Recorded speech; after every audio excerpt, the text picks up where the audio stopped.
Hi everyone, welcome back to another exciting episode here on Clean Up Nice.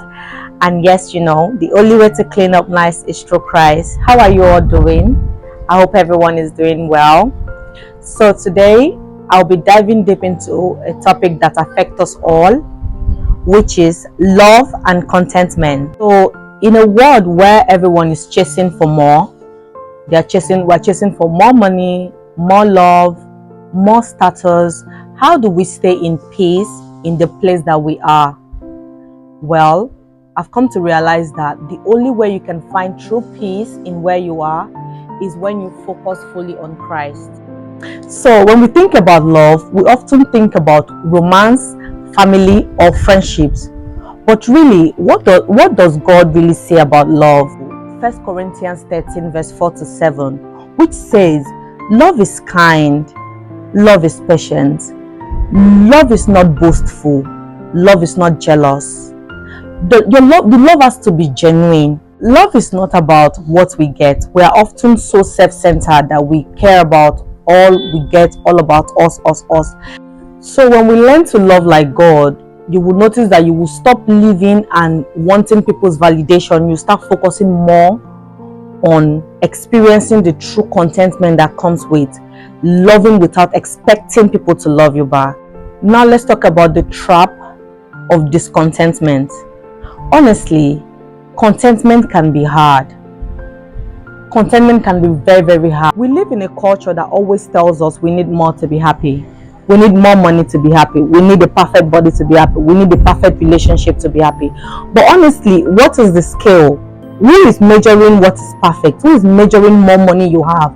Who is measuring the perfect life? Who is that person that will stay and tell you, okay, you've had it all together? Have you ever heard when they tell somebody, oh, this person has it all together, without them saying, but? Do you understand? So if you focus more on what people are going to say, you are never going to be content. In Hebrews 13 verse 5, he encourages us to be content with what we have, because God will never leave us, nor will he forsake us. He will never leave you nor forsake you. He has said that, and if you look at the Bible, countless times he keep assuring you that there's this woman of faith I love so much, that she said something about, her name is Ibuku Awoshika, and she said something about a God. Imagine people that have so much faith. This lady, I love her so much.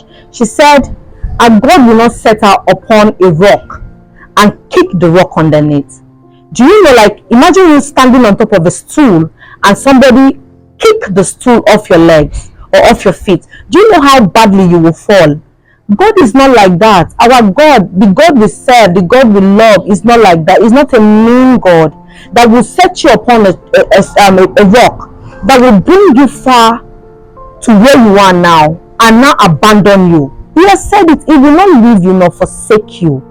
He will not leave you nor forsake you. So be content. Honestly, if you go back to that Hebrews 13 verse 5, you will see that the only thing you need to be chasing, honestly, is God's presence. Because whatever it is that you're chasing in this world, it will never bring true contentment, because you are always in search of more. You want more. You want more. You want more. There is a saying that says, like, our needs and our wants are endless. We will always want more. You will always want to be a different version. You always want to be a different version. So be content. Seek the presence of God. When you seek the presence of God, you will see that the presence of God will bring love. And when it brings love, then you will have contentment. One of my favorite Bible verses is actually Philippians 4:11-13, where Paul expressed that he has learned to be content in all situations, whether he has a lot or little. Like, he just cannot be bothered, because he knows that God will definitely sort it out. He has learned to be content, whether he has a lot or little. His own is that he has something. And all of us, if you check very well inside us, we all have something. You have a gift that someone else do not have. You have something. You have something. So you need to rely more. You need to be content with what you have. So I have also come to realize that contentment is not about your situation. It's not about what you're going through. It is about the spirit which you carry in going through what you're going through. And it's also about trusting that God is working, even when every single thing around you says otherwise, but you firmly believe that God is working. Now let's talk about how love and contentment works hand in hand. Here is the truth. When you know you're fully loved by God, you will stop striving. You will stop comparing yourself to others. You will stop feeling less than yourself. Love leads to contentment because it reminds us that we are already enough. God's love is not based on how much we have achieved, what you have, who you are. It is based on who He is, who God is. God Himself is love. That is why it's not about, the glory is not supposed to come to us. Well, because if His love is based on what we have, that means it is what we have that made Him love us. It is what we have, when we acquire, who we are, that made Him love us. But because the love He has for us is based on who He is in His nature, who God is, because God Himself is love, you need to stop all this comparison. You need to focus more on being happy with what you have, while you keep working to get more. This is not a way for you to just stay in the box you are. This is a way to encourage you that you can be happy with what you have, while you inspire to get more, to get what you want, but you can be happy, you can be content with what you have for now. So how do we grow in love and contentment? How do we grow in these things? I am going to give you 5 practical ways to grow in love and contentment that has helped me personally. Number 1, and the top one on my list, is gratitude. You need to be grateful for what you have. You need to be grateful for what you have. You need to be grateful for what God has given to you. I don't know how much I need to emphasize this, but gratitude can get you a lot of things. There is, in our previous episode, if you've listened to it, there is a place where we said gratitude is an application for more.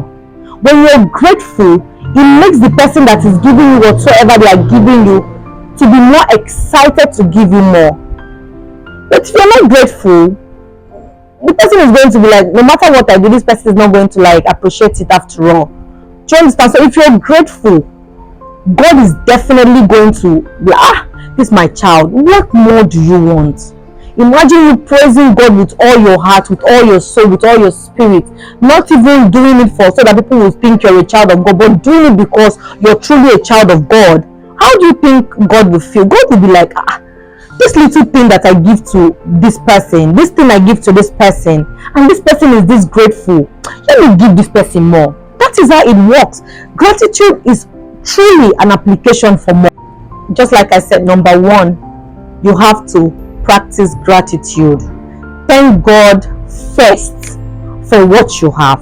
Number 2, shift your definition of love. Change that mindset of definition of love. Let it be about what you give more than what you receive. Because I truly believe that if you love someone, you will give them things without expecting it in return. Number 3, trust God's timing. Stop rushing and learn to relax and rest in God's plan. Because if you trust God's plan, you will be rest assured. Number 4, love with no strings attached. Give without expecting them to give you back. Don't worry about them. The reward is not going to come from them. The reward is going to come from the Lord. So you need to learn to love with no strings attached. Stay off. This is number 5. Stay off the comparison train. Your journey is yours. Don't let social media define you. Because honestly, social media should not define you. God should be the one to define you. Honestly, love and contentment, they go hand in hand. When you embrace God's love, you stop striving for worldly approval. You stop letting people tell you when to be happy. Tell you that, you've not gotten this particular thing, so you shouldn't be happy. When you learn to be content, you will stop chasing things that will not satisfy you. Things that will never ever satisfy you. My prayer for you today is that you rest in the truth that God's love is enough. So it's been an amazing episode so far, and before we go, I would like us to say a prayer. Lord, we thank you for your love that never fails. Teach us to be content in every season and to find our worth in you. Help us, Lord, to love like you love, without expectations, and with a heart full of gratitude. So that is it for this episode. Thank you guys so much for your love so far, for your contribution so far, and don't forget to leave us a message if there is anything you're struggling with, be it contentment, be it for unforgiveness, be it love. Let us know about it. Let us walk this journey together. Don't forget to like, to share, to comment, and also don't forget to subscribe. You can find us on all social media platforms. Thank you guys so much for tuning in. This is Clean Up Nice through Christ, and yes, the only way to clean up nice is through Christ. And I remain your host, Gogo. Bye.